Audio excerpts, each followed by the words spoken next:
What up, everybody? I skipped the last dev update and DevBlog, the Ask 343, and there's a new one that just came out, so I thought it was a good idea to watch them both while we play some Halo. So let's get started.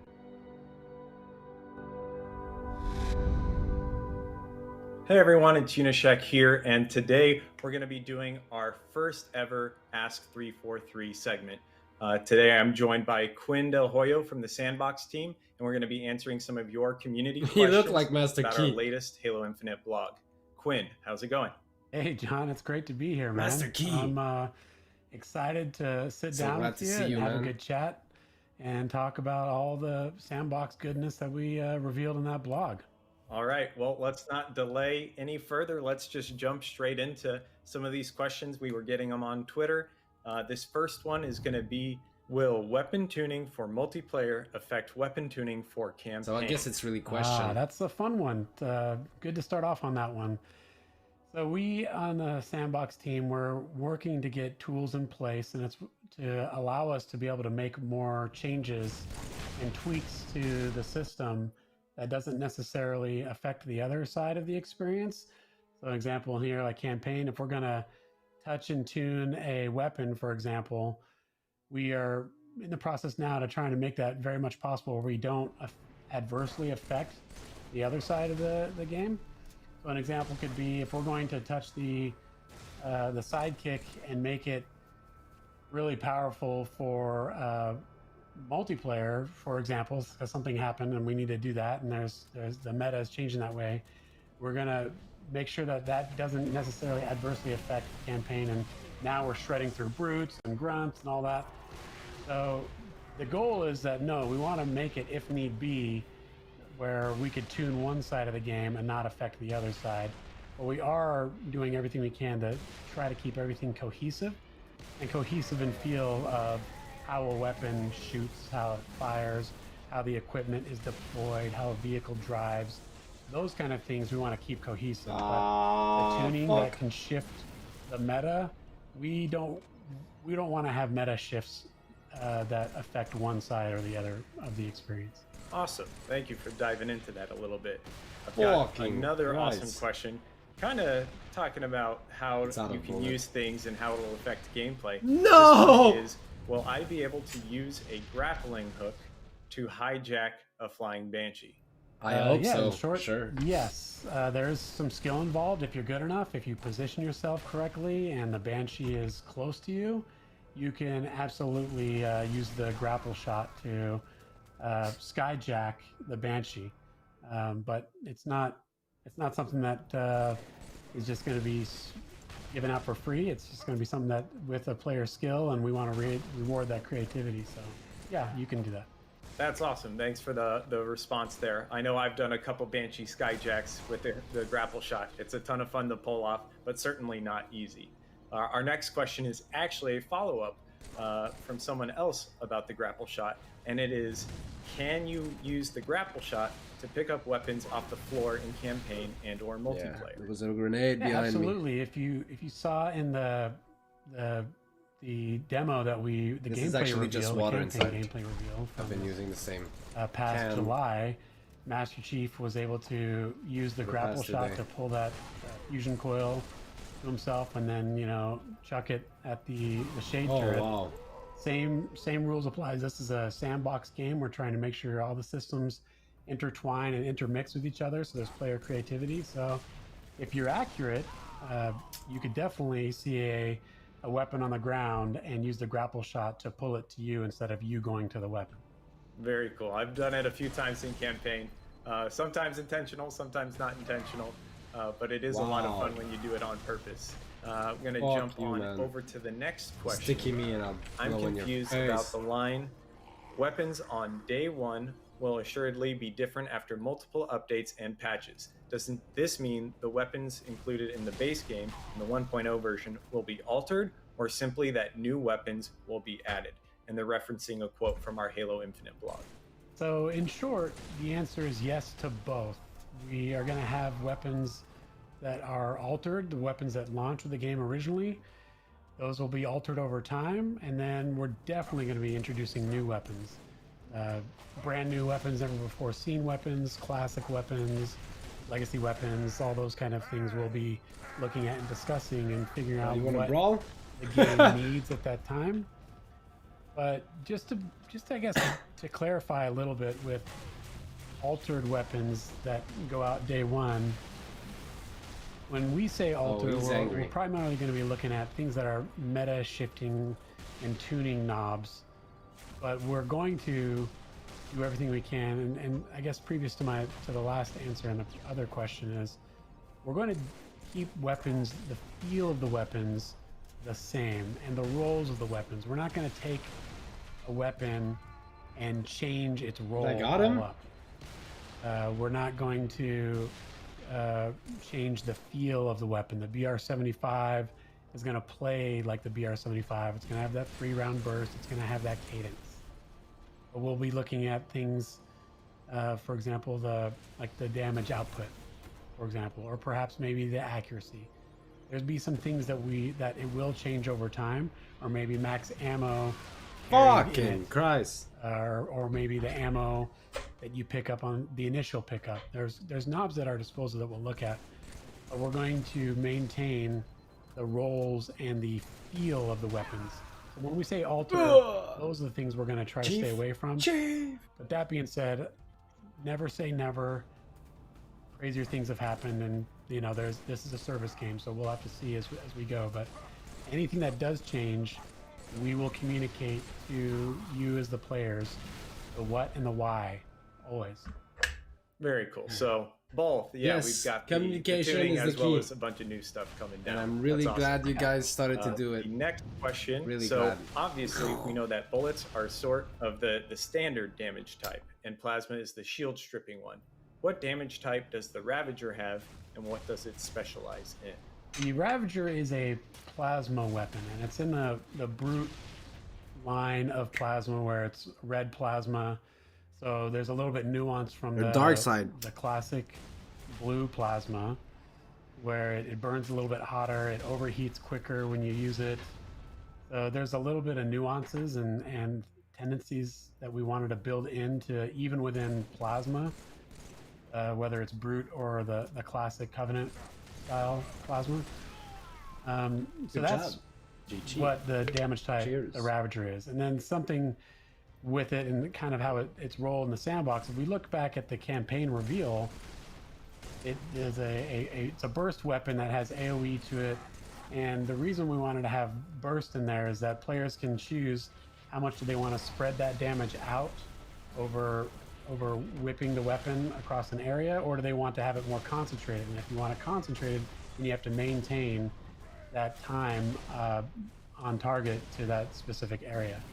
All that being said, like, there's still some surprises that we have in store, and even in particular to the Ravager, it plays a little bit differently, and we're very excited to show those surprises in the coming months as we reveal more about Halo Infinite. Very cool. Ultra I know jump. what those surprises are, and I'm looking forward to. Our next question is going to be, I thought the wording for equipment is earned via combat or scavenging the play space for MP was interesting. Do you simply mean fighting someone in combat for an equipment pickup, or does this mean we can potentially start with equipment at the start of a game and charge up its use by earning kills? Got it. Yeah, I could clarify that a little bit. Simply what we meant by that statement was, in multiplayer, you could expect to acquire equipment as if they're on the map, and you go to that location to find it, and sometimes that location is contested, and you have to win a battle to gain that equipment. And at other times, you gain the equipment just by killing that enemy that had the equipment, and they drop their weapons and their equipment if they're carrying any, and then you could loot it and take it for yourself. That's what we meant by earned via combat, not with any kind of meters or building up anything like that. It's just simply put, equipment will be on the map in multiplayer, and you have to go and scavenge the battlefield. So we will play like any other online. All right, thank you for clarifying that point there, Quinn. So next question here is going to be, From the gameplay trailer shown a few months ago, it looks like the Warthog lost its front left wheel when it ran over a suicide grunt. Is this a new feature for vehicles in the sandbox? Very astute viewing. Yeah, the front left wheel was damaged by that grunt that had the plasma grenades out.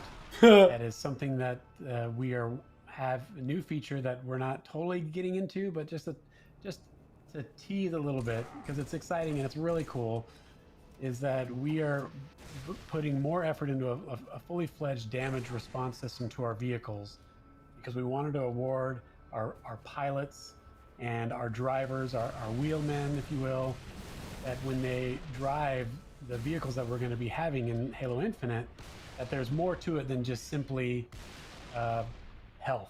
Like, I got damaged, and the more there's only a finite amount of health I have, and then the vehicle will go to a doom state and explode. So we're trying to get a more of, when a certain tire gets shot out, then the vehicle will drive differently. Or air vehicles, how they will handle based on where they receive damage from. Vehicle physics. So that also plays into, as an attacker trying to deal with vehicles, I now have more interesting choices of how I want to eliminate that vehicle or affect that enemy pilot or that enemy driver. I could shoot out wheels, I could shoot out different areas of the wings and things like that. That, again, I don't want to spoil all of it, but it's really cool and exciting, and something that we're going to continue to develop with not only new vehicles, but even existing vehicles. We're going to take that system and tune it and make it better over time as well. You on the Sandbox team, you guys have been making some awesome things and some very cool little systems like that, right? Making sure the vehicles have a fun counterplay there. And our next question, weapons, equipment, and vehicles were clearly the star of the show in the blog post, but I was wondering what's currently planned for grenades. What are the goals for this part of Halo Infinite Sandbox? Grenades are definitely going to be there. We showed some grenades prominently in the campaign reveal, and others not so prominently. But yeah, grenades are going to be there. They're going to fulfill largely the same role of what you'd expect in previous Halos. But we are going to have a little bit of wrinkles with the grenades. So like you saw, the spike grenade was thrown at Chief, and Chief also threw the spike grenade. And even in that, we're looking at having a little wrinkle there. So just to talk a little bit about that just for just a few seconds, because I think it's really cool and exciting, is that the spike grenade, it has blades. It's like this brute weapon, this explosive weapon that has blades on it that sticks into surfaces and enemies. And we looked at that, it was like, well, if it has blades, why can't we just make it deal more damage when it sticks to things? And that's what we did. So we actually, there's some fun moments where in the campaign where there's like grunts, which are weaker on the scale of health of enemies that you fight. You could stick them with a spike grenade, and it just has blades and the damage on it that they will die right out. And then it still has the fuse on it, so it'll explode and shrapnel will go everywhere. But that's just one of those moments where we wanted to really go all in on the character of not just vehicles and equipment and weapons, but even our grenades. We're trying to really differentiate the offering on all of everything in Sandbox. That's awesome. I knew it was planned. I have yet to nail a grunt with one of those spike grenades, but I'm looking forward to it when I do. Our next question is going to be, you guys had mentioned the Bulldog is meant to fill the role of a fast-firing, low-power shotgun. Considering the team's emphasis on eliminating redundancies, doesn't this make room for the older, powerful shotgun to fit nicely into the new Sandbox as another option? Absolutely. The Bulldog does fit that role, and something that we haven't, just to keep in mind, we haven't revealed all of the weapons in the Sandbox yet, and that powerful shotgun role is, we've already got a weapon that is new, never before seen or talked about, that is filling that role. And we'll talk about that and share it in the coming months as we get into that more.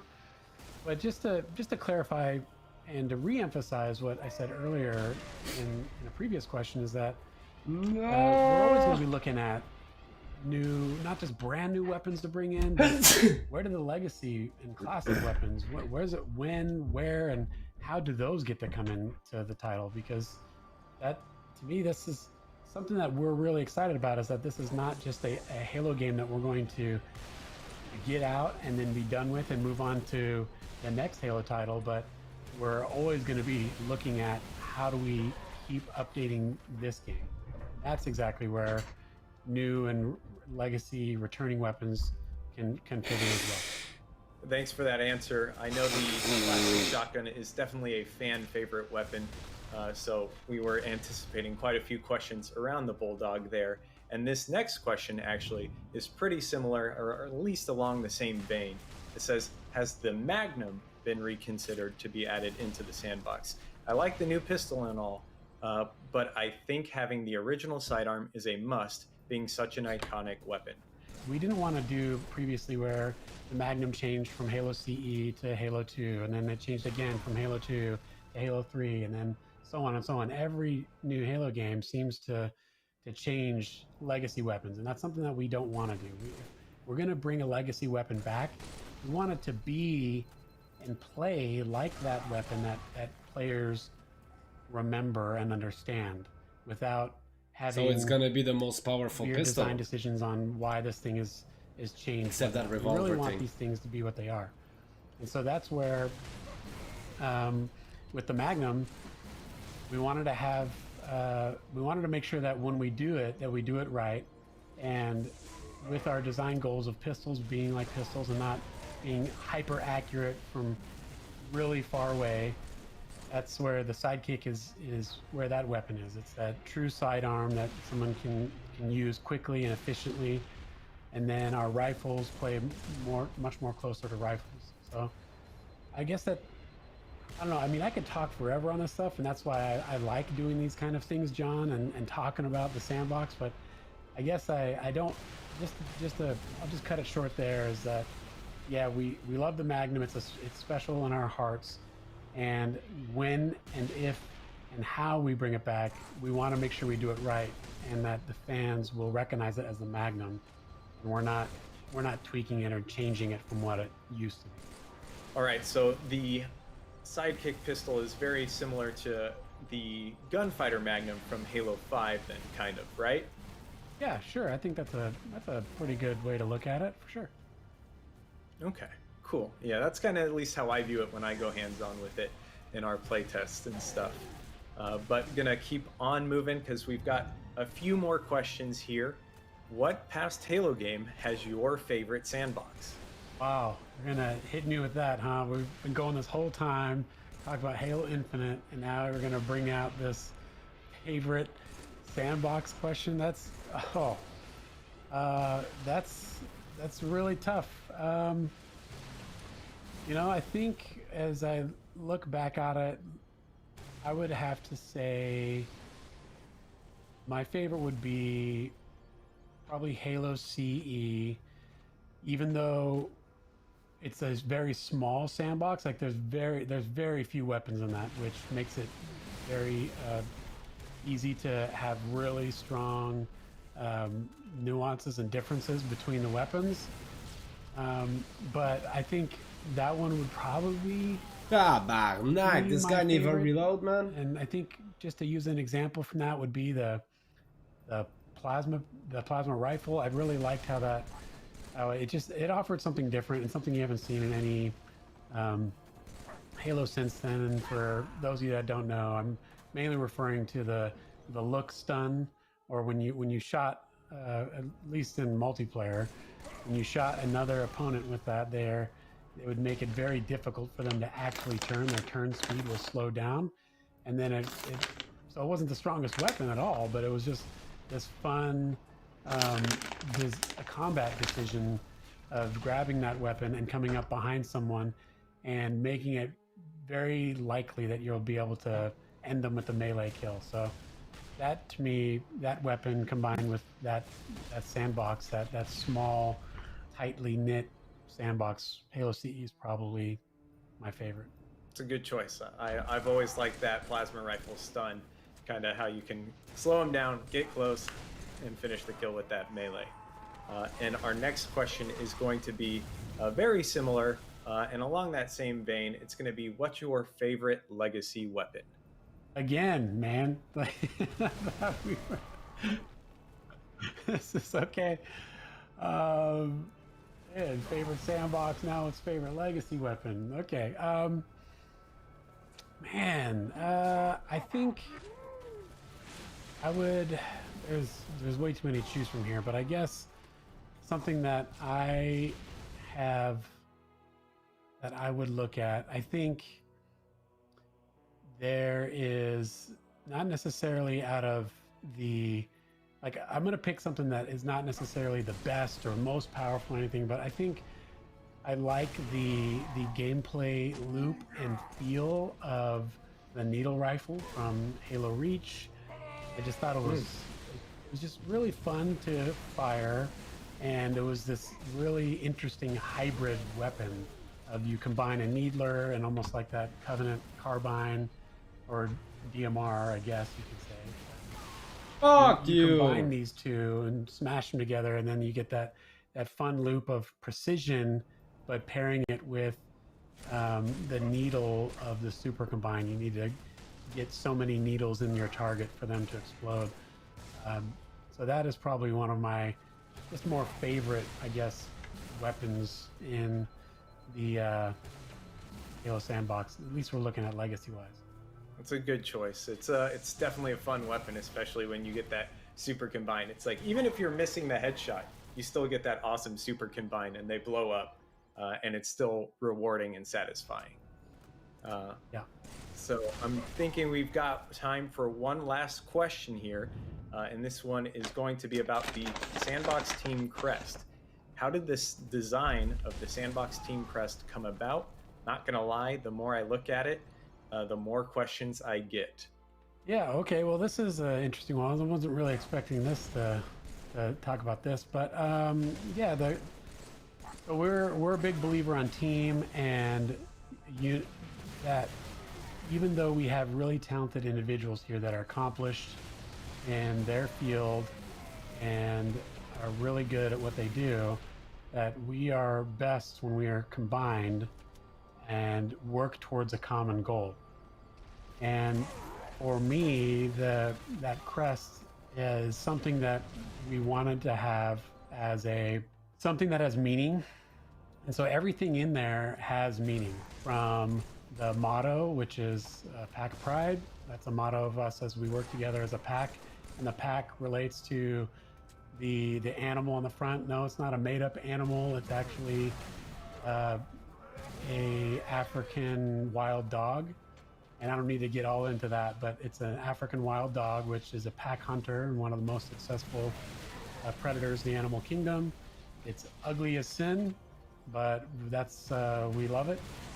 So anyways, everything in there, from the shield, the triangle shapes, the Latin, everything in that crest has meaning, and that to us was important as we are working as a unit together to make the sandbox for Halo Infinite. And I guess that's pretty much the gist. Is we want to make sure that there's a culture of sandbox, of unity, working together, and anytime we set out to accomplish something, we're going to do it. We can do it, we will do it, and we have to do it. Gotcha. That's the Latin on the side there, that last part? Yeah, more or less. I mean, it's pretty much translates to we can, we will, we must. So yeah, if there's an item in the game we want to make, or a feature that we're going to support, if we say we're going to do it, and it's because we think we can do it, and then if we can do it, we will do it. And our word is our bond, and whatever we set out to do, we're going to do. Just like the African wild dog, when it works together and it wants to hunt something, it's going to do it. It's going to make it happen. That's awesome. Thanks for diving into that a little bit for the person who asked that question. And I think that is going to wrap it up here for our first ever Ask 343 Quinn, thank you so much for taking some time out of your day to join us and go through these community questions. It's been a ton of fun. Do you have any closing words that you'd like to give to the community? Well, thanks to you, John, for this opportunity. And I guess just some words. I'd just like to thank everyone working on the Sandbox team for all their hard-earned efforts working on this title. We are beyond excited for what we have going, and what you will see throughout this year and at launch is just the beginning. And we're just as excited as you are for everyone to play it. So hang in there. Yeah, I'm ready for people to start getting a little closer look and eventually going hands-on with everything too. But that's going to do it for us here today. No! You can catch all the latest and greatest Halo news over on halowaypoint.com or follow us at Halo on Twitter. But thank you so much for watching, and we'll see you all later.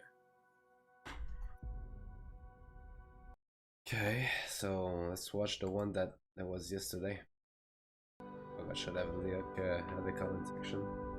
Hey everyone, it's Hijack here, and today we're bringing you another Ask343 video about Halo Infinite. In this episode, we've got 4 members of the Halo Infinite team joining us to talk about our latest Inside Infinite blog. Before we dive into your questions, I'll let each of them introduce themselves and tell you about their role on Halo Infinite. Yeah, thanks, John. My name is Quinn Deloyo, and I'm the lead Sandbox designer over here on Halo Infinite.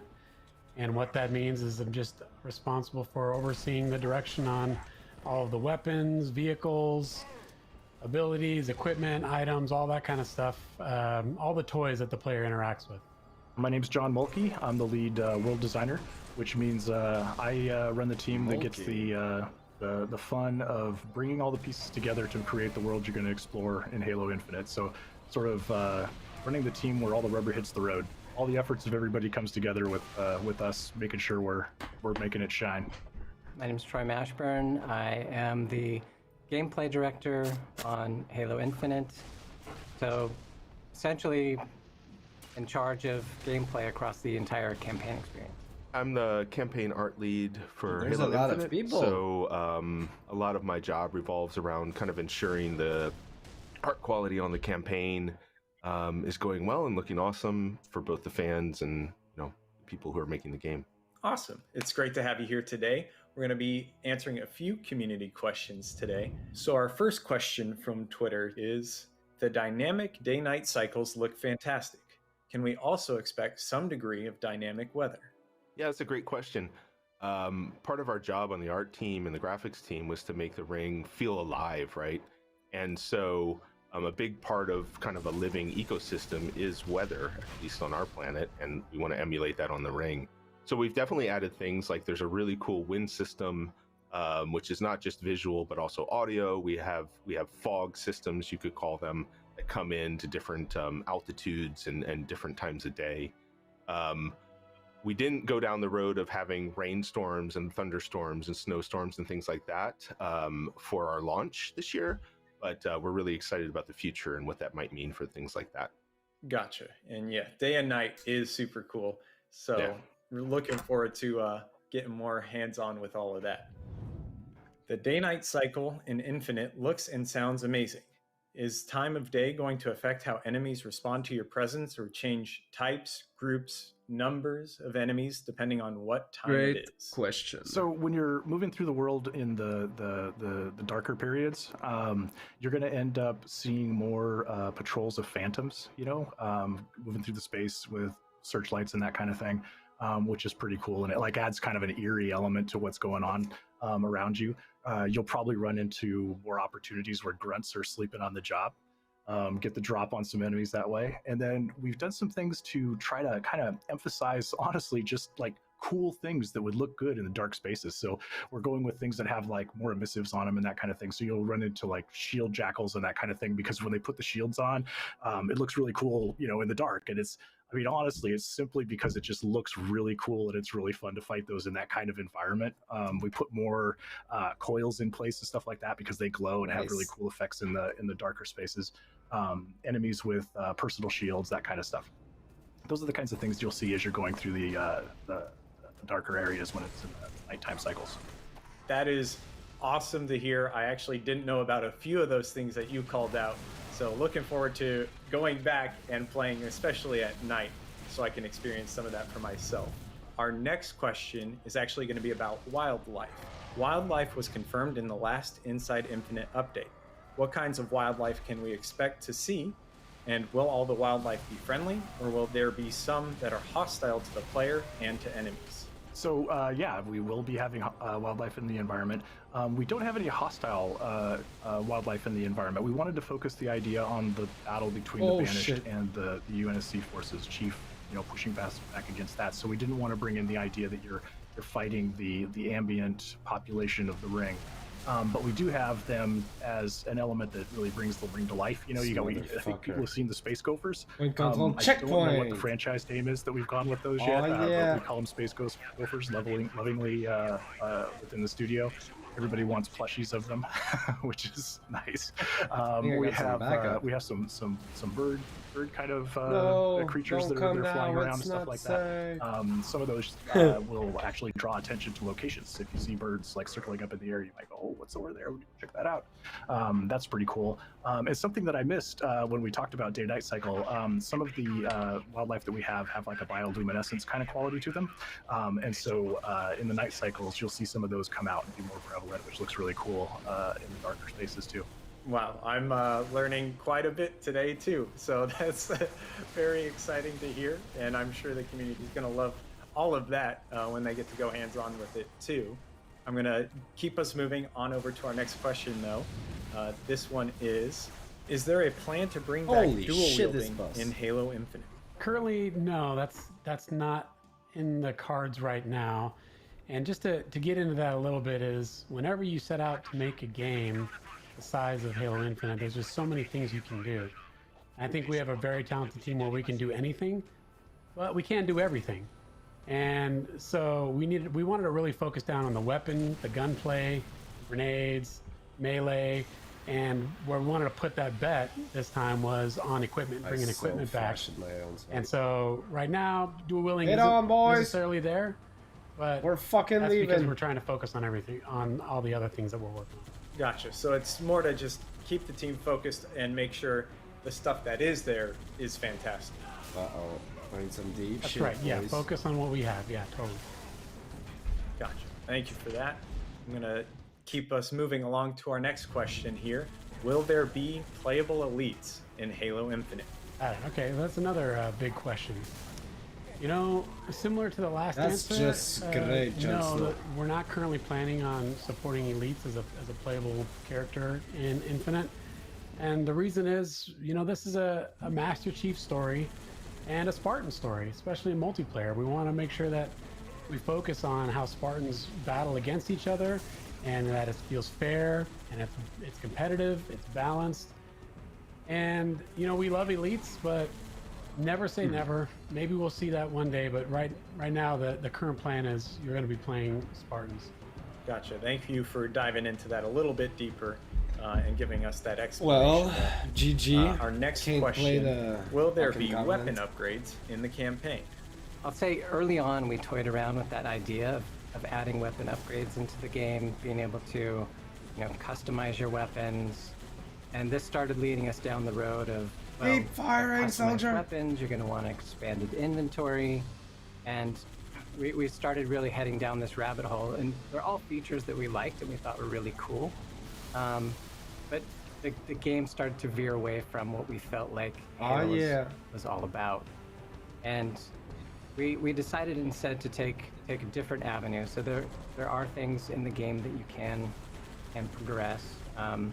We hinted a little bit earlier about equipment items that you're going to be able to unlock as you progress through the game, and you'll be able to unlock upgrade these to improve their capabilities as you go, and you're also going to be able to find and unlock some cool weapon variants, which is really exciting as you're getting into these encounters and finding new weapons. Awesome. That sounds super cool, and gives you players something to explore throughout the ring and a chance to upgrade equipment. Our next question, you all mentioned being able to hold multiple pieces of equipment in campaign. They're referring to our latest Inside Infinite blog. Does this ability also appear in multiplayer, or is that strictly for campaign? The current plan and thinking is that for the base multiplayer experience, that you need to be able to find and scavenge the equipment that you find, and you can only hold it one at a time, and you use it and it's gone, and you need to find another one.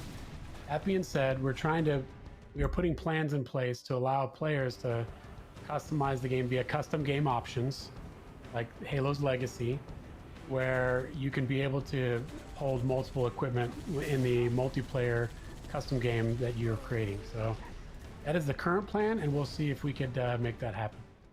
Gotcha. That's great news and very exciting. Let's Getting try to the use other side. all the toys in a single match.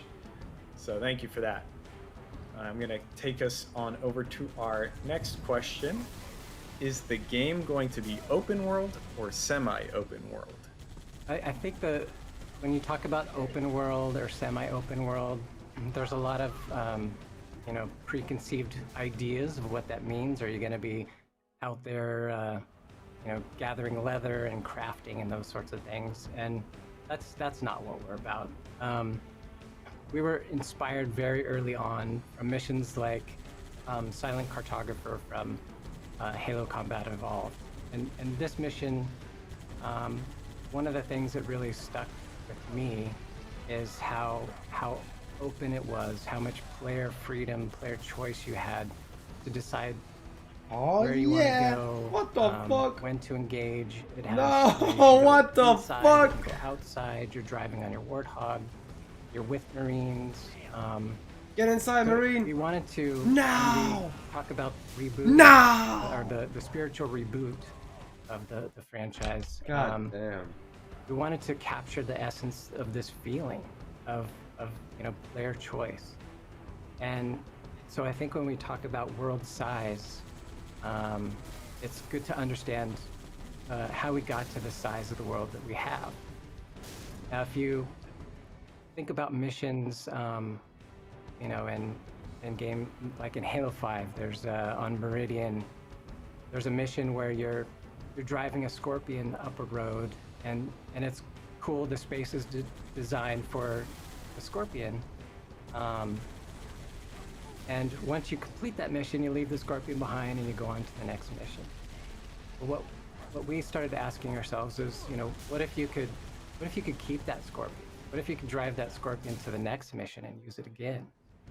And then we started taking that further. What if instead of going through the front gate of that mission, you can drive that Scorpion up on the hill around the back side and, blow up that Wraith that's parked there before the enemy even knows you're around.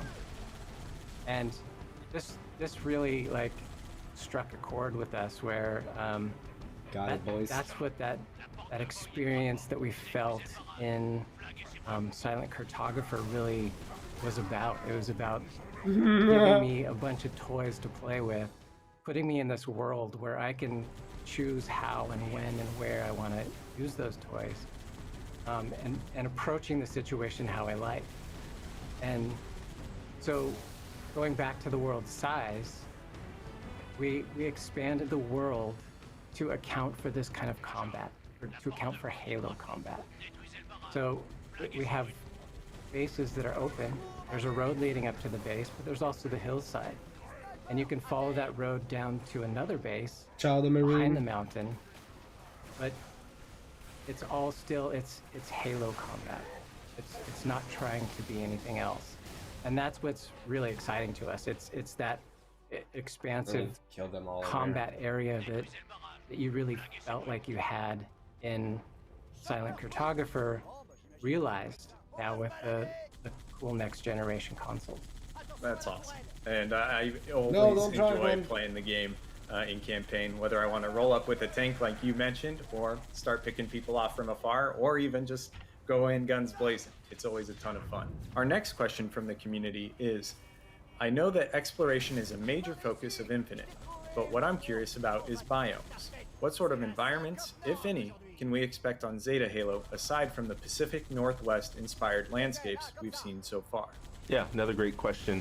So like I said in the blog, we really focused on the legacy aspect of the game for the visuals. So Pacific Northwest is our main biome. That was by choice. We got really excited about it. We wanted to do it right. And so within that biome, you actually find diversity within sub-biomes. So we have some high altitude palettes. We have some more wetland palettes, more swampy wetlands. We also have some war-torn areas. We refer to those as the Deadlands, where you can really see some storytelling going on with the biome itself and maybe what happened on the ring. Along with our biomes, we have a lot of other palettes, right? We have the hexagons themselves lead to some really interesting kind of visual and gameplay situations of having, you know, a cavern made out of hexagons, or speaking of caves, we actually have cave systems in the game as well, so you can go exploring in some really dark, kind of moody areas and see what you can discover. We have the Forerunner architecture. You go inside the Forerunner with that classic palette, and then the Banished themselves bring this like plethora of really interesting architecture and buildings and fortifications. And so when we put all these things together, it adds a lot of variety in a very natural way, I'll say. So it doesn't feel like you're at Disneyland where you're running around and you're seeing these very intricate new biomes that don't really mesh well together. So we really focused on getting that Pacific Northwest biome and then having these sub-biomes within it, so it all feels like one believable place for the player to kind of engage with. Gotcha. So like a diversification of that Pacific Northwest biome, right? Yeah. Just a whole bunch of stuff inside it. Yeah, so there's a lot of variety within it, yes. But it is all kind of contained in that Pacific Northwest theme for the most part. Awesome. Thank you for that answer. Our next question here is, I'm curious about how or if the hexagonal pillars have changed. I don't know if I missed them, but I didn't see them in any of the new screenshots. Yeah, the hexes are still around.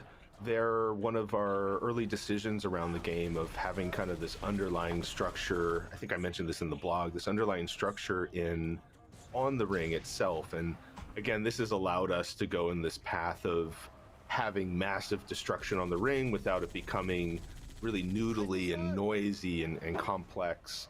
And we have these organized hexes that have been shifted up and down and kind of torn apart, and some of them are missing, creating these big gaps between spaces. And so they're still in the game. They're still foundational, kind of literally underlying on the surface of the game and the world that we're creating. We've continued to kind of work on their rendering. That was one of the things that's always bothered us in the past, was just how they looked on screen. And so we've made a lot more investment into their shaders and how they render and how they're grouped and things like that. But again, they lend so well to both just the narrative of the destruction of the ring, and then also gameplay. Like a hexagon is a really, really convenient shape for gameplay to kind of live on and play around for cover and for, you know, using the grapple and getting up on these shelves of hexes. So yeah, they're still around in the same kind of fashion that they were last year, but they're looking a lot better right now. That's great to hear. I'm sure the person who asked that's going to be very, very happy to hear that as well. You touched on it some in the blog, but how will missions and other objectives be separated from each other in a more connected world? What is stopping me from grabbing a Banshee and flying it to an objective 3 missions ahead in the story? In a way, the answer is do it. You know, go do it.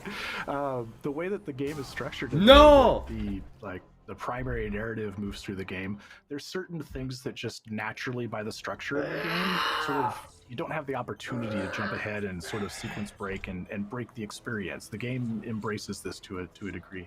But on top of that, once again, going back to sort of the player agency aspect of that, you know, the way it's going to play out is you might be dropped off in a location from the Pelican, and there's your primary objective. You can see over the ridge that there's a location that you're going to be heading to. But then off to the left, there's a UNSC forward operating base that's now been overrun by Banished.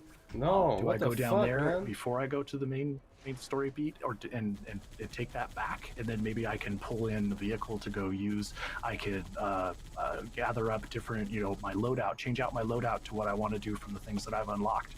I look over to the right, and oh man, there's some green smoke popped that's coming over that ridge over there. That's probably a group of Marines that are heavily battling for their lives against Banished forces right now. I can go choose to rescue those guys. That would be something to do. And then over there's a big Forerunner tower sticking up over that ridge across the gap. Maybe I want to go explore that and go see what's going on there. So there's a lot of choice that you get to make about kind of how you want to engage in things and what you want to go do and what stories you want to go pursue at any given time. But then there's always sort of the anchor element of the core story that's playing through, that is ever present and kind of drawing you through the spaces and through the world as it unfolds in front of you. Gotcha. So a player can't really cut ahead on the main Golden Path storyline. But they can still go around and adventure and explore and find all these other cool things. Absolutely, and we've managed to craft that in such a way that it's not fucking motherfucker. It's right? not done through the me. concept of like invisible walls and just, you know, you just can't do it yet kind of stuff. We've crafted the story in such a way that it's very natural in the flow of how the spaces work and how everything's flowing, so it doesn't feel artificial, which I think is important when you're having this kind of a experience that we want to have be this flowing, organic kind of feeling experience. There's roads connecting these different mission locations, and you can, you know, grab a vehicle and you can drive from one location to the other, which is awesome. You can drive that at your own pace. Now, Master Chief's story, the main story of the game, does have a linear thread that takes us through the world. And as you're progressing through the story, you're gonna unlock, you know, new areas to explore, new locations to go inside, and that story will progress in a linear fashion. In between, as you're driving out and about, there are many other activities out in the world for you to engage in, and like the bases or outposts is one of those things that I had mentioned. And there you can, if you've progressed the game and you've unlocked, you know, maybe some of these higher tier vehicles, could be the Scorpion, it could be a flying vehicle. You're absolutely free to take that vehicle to any place you want to go in the game, and you can use it to attack a base, or you could go in on foot. If you've you know, rescued some Marines along the way, you could go in there and take some Marines with you. The choice is yours. It's awesome. Yeah, so you could play any way you want, but you still kind of have to follow that chief storyline, and there's no cuts, no skipping ahead. Right, exactly. This next question is, with Zeta Halo being a major character, will there be ways to find story elements within the world beyond the Golden Path? Yes, absolutely. Like I said, the locations are connected in the world. You can drive from one location to the other. And along the way, you're going to discover, you know, cool elements in the world. You'll see a pelican that's crashed and skidded across the terrain, and it's, you know, burnt out an area. Well, you can go over and discover, you know, explore that space. He's dead. And some of these spaces, you're going to find things like audio logs, and those audio logs are going to be telling a lot more story about the ring, about what happened, about the battles that took place here, or people's personal stories. So it's really exciting to go around and explore some of these locations. And I'll also say, like, the art team has done an amazing job of just set dressing these areas, so you can look at a space and you can really see what goes on. She got me scared. And then when you listen to that audio log, it just complements that story and just really makes the world a much deeper, richer space for exploring that. It's really cool. So they paint the picture, and then you kind of get to hear more about it, essentially. Yeah, absolutely. Yeah, and the audio logs are great. You know, there's great voice acting and background sounds. It's like a cool radio drama. They're awesome. They're really well done. All right, I'm gonna toss us to our next question here. Is the ring in the skybox a fully rendered 3D model? If so, why did you decide to make it a 3D model instead of just painting a skybox? It looks beautiful, by the way. Yeah, great question. We chose to go with a 3D model mostly because the ring, again, in the blog, we described the ring as a character. Being a character, we want it to have attributes that the player can they're not gonna slap you in the face, but they're subtle, right? So you think of a 3D model in the sky, and as you move across the world, you're gonna see it from different angles, right? Even though it's the same thing each time.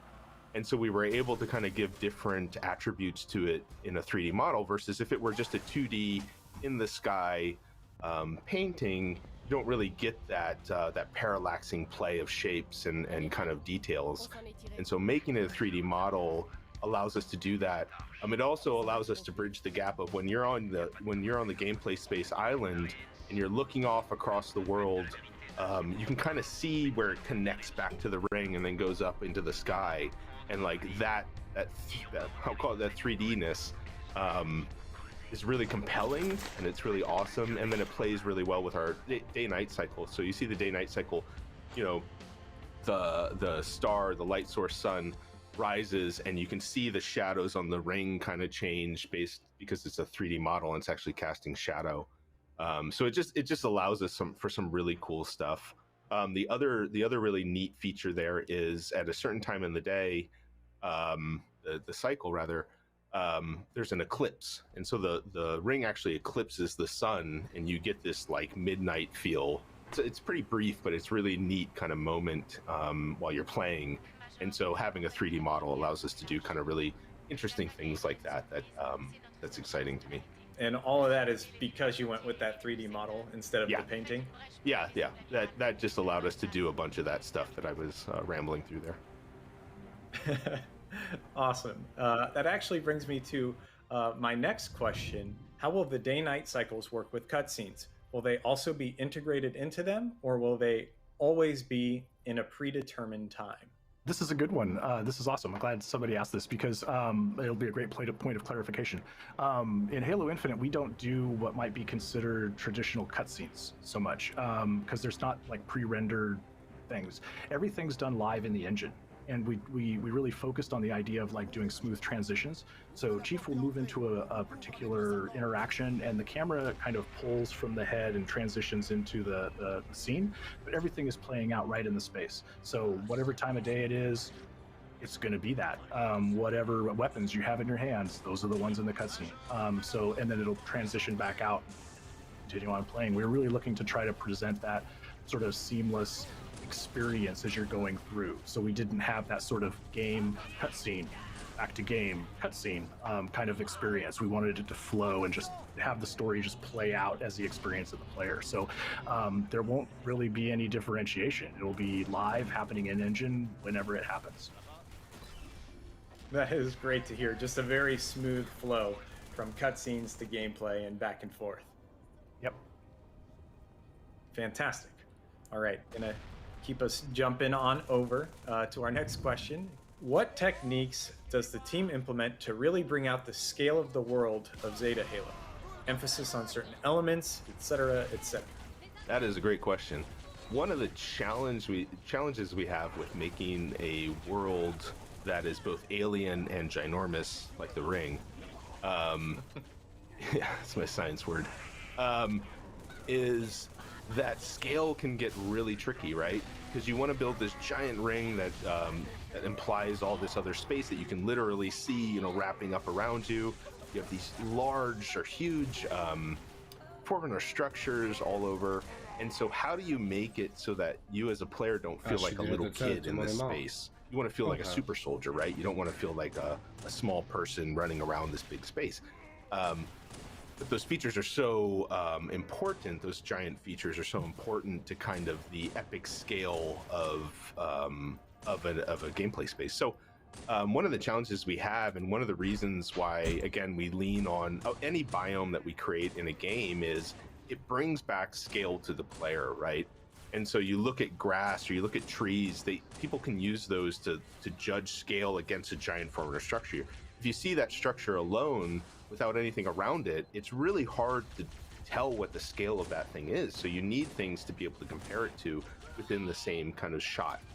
And that's where it gets really fun, kind of blending all the different palettes, I'll call them, together in order to get those varying degrees of scale across the game.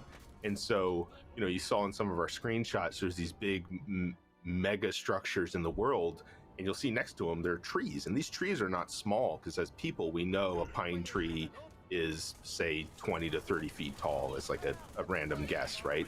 Because we can relate to those things in the real world. And then seeing those together, your brain can put it together. Oh my gosh, this thing must be a mile high or something, you know, whatever you might come up with. And so scale is a really tricky thing to pull off well. But it really comes down to mixing the different relatable things with like the big science awesome or sci-fi awesome things in the world, like the megastructures. The hexagons even lend themselves to having scale. They're kind of more of a medium scale, but they create these big swaths of Forerunner tech that you see in the world. And so you see those compared to like the rocks on top of them, to the trees on top of those, and you start really getting a good sense of what the scale is of spaces and the distances of things too. And it's a really fun challenge for the team to kind of overcome. And when you do it well, people won't really realize that was an issue ever. But yeah, it's kind of an exciting topic for us to always tackle with making a really awesome sci-fi game. That's an incredible explanation. It's all just a matter of perspective and making sure people can relate these different sizes against each other. Yeah, so it's not so alien that, you know, you can't relate to it, but it's also, you know, epic and awesome and, you know, visually interesting, you know, sci-fi opera type of stuff. That is an awesome explanation. Thank you for diving into that. I'm sure that person is very happy with that answer too. Hope so. I'm going to jump on over to our next question and keep us moving here. What's the design philosophy for the Banished in Halo Infinite? What colors, styles, and goals go into banishing a hallway, weapon, vehicle, or structure? Yeah, really good question. Well, Banished were first established, the visuals for them first established in Halo Wars 2, and so we've really taken that and kind of applied it to the narrative of this game. And so the Banished have this really heavy metal red war paint kind of aesthetic to them. They're literally led by a brute, so they have this, you know, brutish kind of vibe, and so you'll see this in the way we built kind of their structures and their fortifications, in that they all have these big spikes under them. And so what's happened is the Banished have dropped them from orbit and they've slammed into the ground, and they built these fortifications across the ring in this very kind of not medieval, but very, you know, very heavy way, right? And so it has this really awesome contrast versus like this beautiful world, Pacific Northwest world that we built, where you see these beautiful trees and these things, and then you just have these big heavy buildings having slammed down on the ground around them, crushing everything below them to kind of set up their fortifications, the Banished. So it's a great way for us to contrast against things, and you can even see that in some of the vehicle and weapon, you know, new designs of classic weapons and some of the new weapons, in that, you know, you look at the Wraith or you look at the Banshee, and now those things, they have this heavy metal plated armor on top of them with the red war paint of the Banished. So you can really feel like this faction has come and kind of affected the ring visually, both with like their equipment, their vehicles, weapons, and then also their buildings, and just the fact that they don't care about, you know, they don't care about the beauty of the ring. They just want to conquer things. And so even within some of our Forerunner structures, you can see their kind of influence of what they're trying to do with the Forerunner technologies, and how they're applying their way on top of those things. So yeah, it's really exciting for us aesthetically and visually for the art team to kind of tackle these things and really get that contrast in there, so players can see the story of what's happening and what they're up to. Great explanation there. I don't think I've met anyone who doesn't like the Banished color scheme and just overall art style. So I'm looking forward to letting people dive in, explore the ring, and see all that. Well, John. Yeah, I'm really excited for people to go and get to explore. Thank you. I've not met a lot of people. A lot of cool details in there. Like the Banished, but if they look around. Awesome. Thanks for answering that also one. Says let's dive into armor. our next one. In Halo Just a Infinite, will we be able to knock things off the edge of Zeta Halo? Asking for a friend. The answer is yes, and I can tell you. Look, the Covenant Just Alliance. recently I was It's like, playing they're in all space, kind of and colors, different colors. I happened to be super driving in cool. with a Scorpion tank, Everybody looks and like I a little bit came around the different. corner, and I was Even the face to face grunts. with a wraith, and just out of I don't know. pure We're gonna luck, see pure coincidence, if they're I only managed red. to I managed to If it's push the only red. wraith over Fight the red edge people. and just watched it, slowly tilt back and just fall into the abyss, which was amazing, unexpected, and it was just such a cool moment that happened that that just by luck that I managed to come around a different way and catch them off guard. So absolutely, you can push things off the edge. It's going to be difficult, but if you manage to time it just right, gonna see it. Yeet. No, you see. I hope you have that recorded because I want to take a look, and I'm sure everyone else wants to take a look at that too because it sounds very unique, right? That's never been a thing in a Halo game before, so very, very exciting. Our next question from the community is, how much of the improvements to visual quality do you attribute as a response to the July reveal versus just having more time to improve and tweak the game? Yeah, that's a really great question. First off, thank you to the community for having giving us their thoughts and on what they saw last year. We really appreciate that, and that's something we have that not every franchise gets to have, is that immediate feedback on how people are feeling about it. A lot of what was brought up from the community based on that gameplay reveal last year was a lot of stuff we had on our list of like, hey, we need to improve these things. We are so grateful we now have more time to do that, and hopefully everybody can tell in the screenshots we just released, we really took that feedback and just that list of things that we knew we were going after or wanted to go after to heart. And the team has worked incredibly hard. I can't state that enough on getting those features and those issues resolved as best as we can for the sake of the player, right? That's always what this is about. And so hopefully you can see the results of that effort. But again, thank you to the community for pointing out things that we completely agree with, and we were able, again, with our extra time here, we're able to actually go after and fix. And I think it's going to lead to something really awesome when you get to play it later this year. I've always said it's going to be a beautiful game. I've always had that faith, and it's definitely been coming along quite nicely. So thank you for answering that. Our next question here: will all the events in the game be created in advance, like outposts and missions, or will there be random encounters like unscripted patrols that will look for Chief? Gotcha. Yeah. So when the Banished arrived on Zeta Halo and established their presence, they set up outposts and bases and these kinds of things as like permanent structures that they're entrenched upon within. But then there's also these patrols that are out in the in-between spaces and random encounters that the player will run into as you're exploring and going between locations. There's, on top of that, something that's pretty cool is we have a system in place to react to some of the choices the player makes. So for instance, if you're moving through a space and you're on foot, we will understand that, and the random encounters you might run into are encounters that would be fun to engage in on foot. And if you're like coming into a space and you've got a flying vehicle, for instance, and you're just cruising through, you might run into an encounter that's fun to fight against in a flying vehicle. I want to emphasize that the goal there is to make it so that we're giving you things that are fun to engage with whatever you're bringing to bear, the choices you've made. It's not sort of a reaction pushback, oh, the player's in a flying vehicle, let's punish them. It's not really that. It's the idea of like, what is really fun to do with this kind of a choice that the player's made, and we make sure that we're providing those kinds of opportunities so that it feels really cool and feels rewarding for the choices you've made. That's awesome. I actually am very excited to see our players go hands-on and see these different experiences. Could you actually expand on that? We've got some time here. Could you expand on what that means for players? Yeah, absolutely. So for instance, like in previous Halo games, you'll get more of a linear experience where things are crafted specifically for that experience. So if you're going to have an experience where this is where the player gets a hold of a wasp, let's make a really cool, what would be fun to do in a wasp? If I'm coming in with a scorpion, what would be cool to do with a scorpion?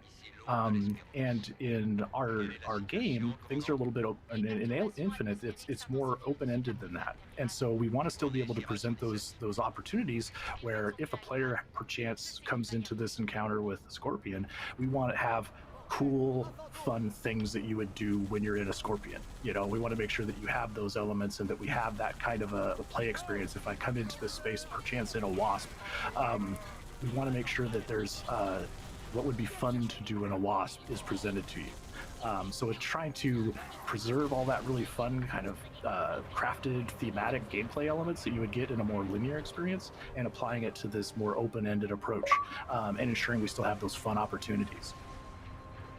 So it adapts to just keep things fun and interesting no matter how you play the game. Yeah, the game is, so much of this game is anchored in the idea of player agency and choice. You know, play it the way you want to do it, figure out what you want to do, and the game will support reacting to those choices and presenting you with fun opportunities. So it's pretty cool. That does sound pretty darn cool. All right, this one's a little more lighthearted. It says, are you guys having fun making the game? You know, just to level set, making games is not, at times it's difficult for sure. I mean, especially a game like this, there's all sorts of philosophical things you need to challenge both internally and also externally with fans. And for me, I'm super grateful just to be able to work on a game like Halo, to have a bunch of fans that love the game. And there's challenges with that. But to answer your question succinctly, like, hell yeah, I'm having a lot of fun. Like, this is Halo Infinite. This is a big deal. And the team that I'm working with, we love working on this game. And we put all of our passion and blood and sweat and tears into this game. And at times, yeah, it's been difficult, but that's not me complaining. We love this. Like, this is an awesome place and an awesome game to be working on. And we are so excited to be able to get this thing out for everyone else to be checking it out. Awesome. That's great to hear. I'm having fun making the game, helping out and learning as much as I can. So I'm glad to hear that you guys are also having fun over there on the Sandbox team. It was awesome to have you back here today. Before we let you go, though, do you have any closing words that you'd like to impart with the community? I'd just like to say thanks again for having me here, John. Appreciate all the work that you do, and I'll always come back on the show or talk to you at any time. So that's not a problem. But for the community, thanks for being along with this ride, and I hope to be talking and interfacing with all of you as much as I can, and as much as we can at 343 for the upcoming months as we get this baby out the door. I know all of us here are eternally grateful for and humbled by your continued interest and following of Master Chief and his adventures and the things that we're putting together to explore together.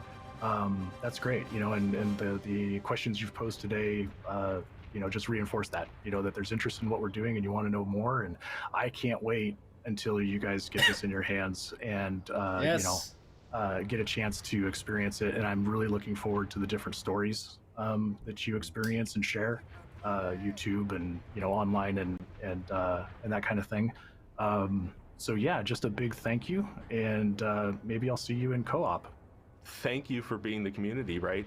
It's something that Halo has, and we appreciate the passion that goes behind you know, you taking the time and investing in our success and hopefully the experience you get to play later this year. And it's really awesome and humbling to see the responses we get when we are able to share stuff with you. So I'm really excited about being able to share more with the community as we go and kind of changing that culture of developer and community that we're able to do now.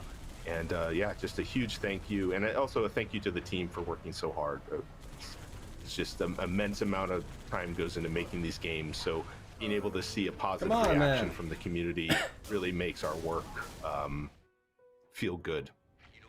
John, thank you very much for having me here today. And, you know, I feel very fortunate to have this opportunity to speak, you know, directly to the community and share some of our, you know, passion for making this game. Like we all love this game. We all grew up with this game. I feel very fortunate to be a part of it and to bring the community in along with it as well. So yeah, thank you, the community, very much for giving us giving me this opportunity. Thank you so much for the time today, gentlemen. I appreciate it, and I know the community does as well. For everyone watching, if you want to stay up to date with the latest and greatest Halo news, be sure to follow @Halo on Twitter and check our news section on halowaypoint.com. Until next time, I'll see you all later.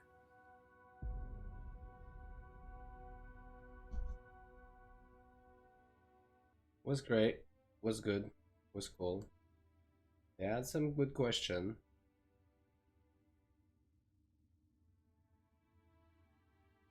Yep, there was some good question, and some great answers. For sure, it looked a little bit script, but even so, it was well responded, and the question was kind of good. So I can't wait to see some more. Yep, that was pretty cool. Can't wait to play you, Chief, like you played me for all these years. Like a damn fiddle!